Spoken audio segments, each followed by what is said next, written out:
सैलनिया भजनिया दिन रतिया करे। सारा इंद्र लोग जय जय शिव सैलनिया भजनिया दिन रतिया करे। सारा इंद्र लोग जय जय शिव सैलनिया भजनिया दिन रतिया करे।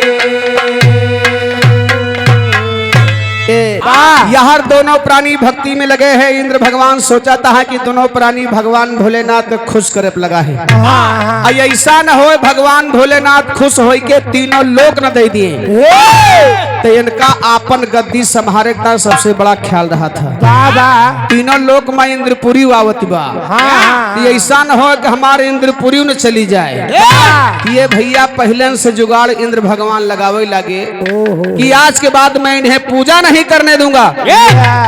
इंद्र भगवान ने ठान लिया कि मैं आज के बाद इनको पूजा नहीं करने दूंगा, नहीं तो मामला गड़बड़ाए वाला बा।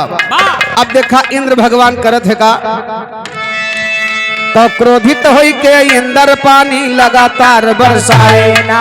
क्रोधित होई के इंद्र पानी लगातार बरसाए ना। बरघट के जितनी राखी पानी बरसाए बहाए ना।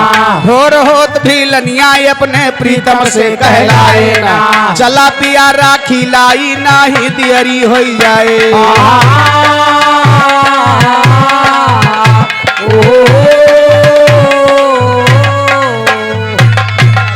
उठ के भील करे तैयारी, उठ के भील करे तैयारी, उठ के भील करे तैयारी, उठ के भील करे तैयारी, उठ के भील करे तैयारी, उठ के भील करे तैयारी। तो उठ के भील करे तैयारी, पानी बरसे चारी वारी। नारी रही साथ भक्ति की लगी लगनिया भजनिया दिन रतिया करे। नारी रही साथ भक्ति की लगी लगनिया भजनिया दिन रतिया करे। नारी रही साथ भक्ति की लगी लगनिया भजनिया दिन रतिया करे। इंद्र भगवान इतना पानी बरसा दिए कि शमशान घाट के सारी राखी बह गए। को चुटकी राखी न मिली कि ले जाए दोनों प्राणी पूजा के लिए। सब राखी अड़ाए गए भाई। राखी नहीं अड़ाए गए, राखी सगरों बह गए पानी के साथ में। दोनों प्राणी शमशान घाट पर पहुंच रहे हैं राखी लेने के लिए। बाबा देखा था एकदम चापर भवा, एक को चुटकी राखी नहीं बा। ए भैया दोनों प्राणी अत्यंत दुखी होते हैं कि आज हमें लागत हमरे भगवान का पूजा ना हो। शमशान घाट पे पहुंचे थे लेकिन कहना बा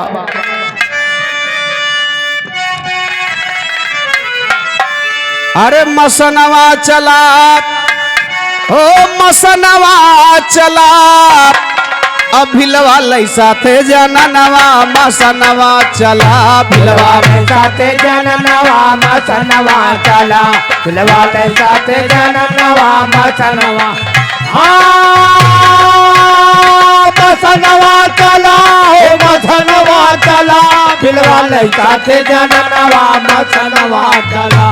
भिलवा लई साथे जननवा मसनवा चला। भोले बाबा का जब ते मरघट पे दुनो आवे। अरे लेकिन राखी नहीं मिलती। अरे हियरे पता लगावे, अब पावे नहीं सोचे मनवा मसनवा चला। पावे नहीं सोचे मनवा मसनवा चला। पावे नहीं सोचे मनवा मसनवा चला। मसनवा चला, पावे नहीं सोचे मनवा मसनवा चला। पावे नहीं सोचे मनवा मसनवा चला। ए भैया हर इच्छा मालिक के बाबा नहीं भोलेनाथ का। दोनों प्राणी शमशान घाट पर पहुंचे, आपस विचार कर रहे हैं। भिलवा बड़ा दुखी बा, कहे देखा हमार कई वर्षों की तपस्या, जैसे बाबा ठासन दास हमरे कई दिन से तपस्या करत रहे मेला खातिर। तो वैसे दोनों प्राणी तपस्या करत है, सोचत है कि आज मेन मौके पर लागत है। कई वर्षों की तपस्या हमारी टूट जाएगी। अगर राखी नहीं मिली तो हमारे भगवान की पूजा नहीं होगी। ए भैया भिलवा दुखी बा, अपने दुल्हनिया से कहत बका हो। भिलवा कहे सुना प्यारी, पूजा कैसे भूले पई है। हर जब राखी अब नाही मिलिहा अरे नियम भंग हो जाई है अब है कैसे के पूजनवा मसनवा चला हो ये कैसे कै पूजनवा मसनवा चला ये कैसे कै पूजनवा मसनवा मसनवा चला हो मसनवा चला ये कैसे कै पूजनवा मसनवा चला ये कैसे कै पूजनवा हेलो चला। दोनों प्राणी आपस में विचार कर रहे हैं। भिलनिया कहे स्वामी हमारे रहते हुए चिंता जिन करा। अगर इंद्र भगवान आपन वाली कहे हैं तो हमहू सबही आपन वाली कहे हैं। भक्त से बढ़कर के भगवान नहीं है, भक्त से बड़े भगवान नहीं है। ठीक है वे आपन वाली कहे हैं तो महू आपन वाली करब कहे या काम करा कहे का कहे यही शमशान घाट पे ठोक चिता रचावा पूजा वही टाइम होगी और मुर्दा के राखी से ही पूजा होगी। ए भैया दोनों भक्त जो है आपस विचार करके वही शमशान घाट पर चिता रचा दिए बाबूजी। चिता रचावत है लेकिन वहीं पे यह घटना और घट जाती है। कैसे कर विचार मर घट पे दुनो चिता रचाए भारी हर आग लगा के उसी चिता में हर कूद परी है नारी सारी भैराखी बदनवा मसनवा चला सारी भैराखी बदनवा मसनवा चला सारी भैराखी बदनवा मसनवा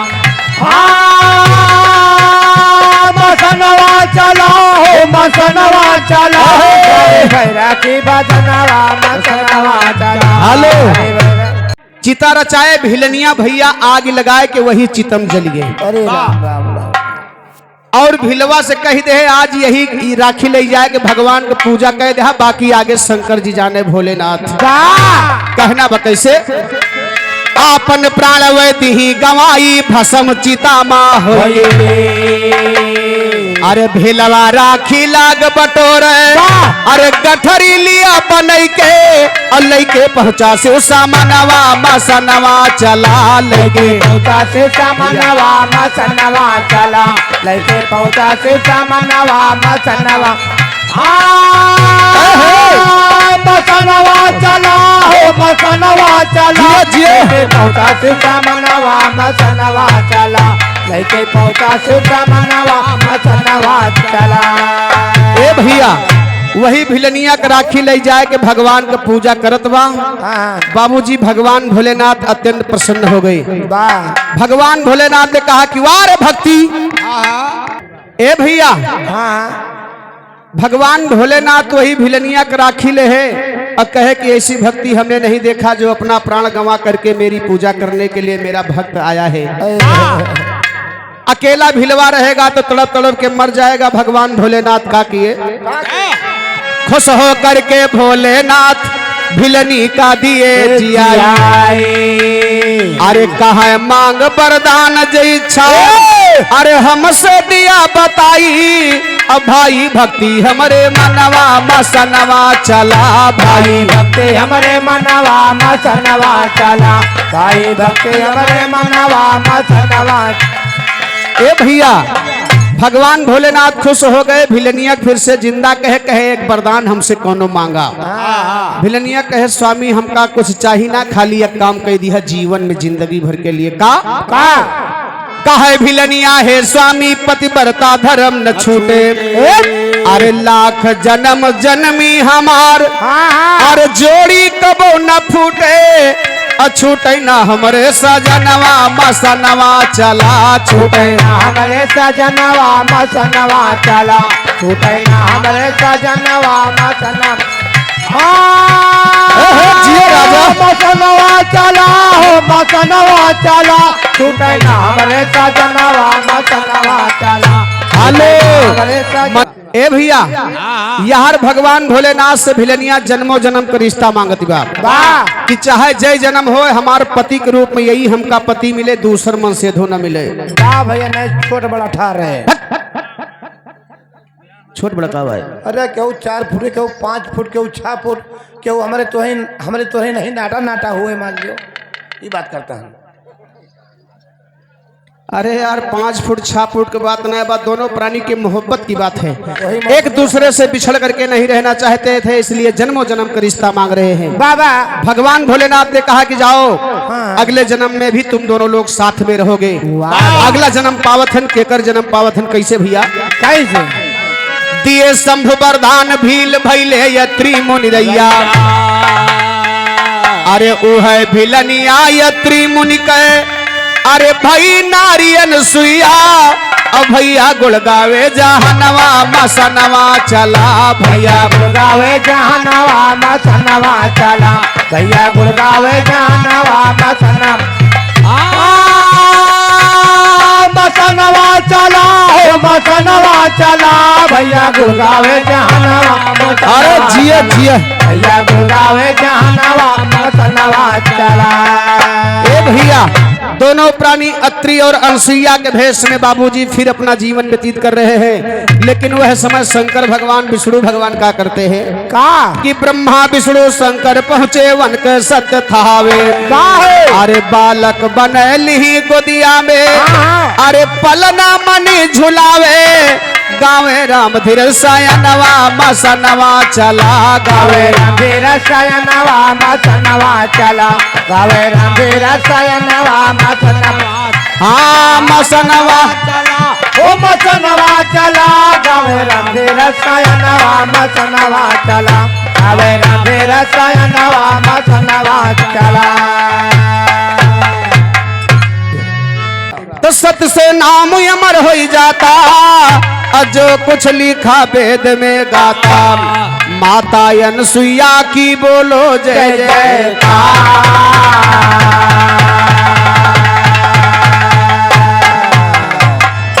नैया खेई के लगा दो बेड़ा पार,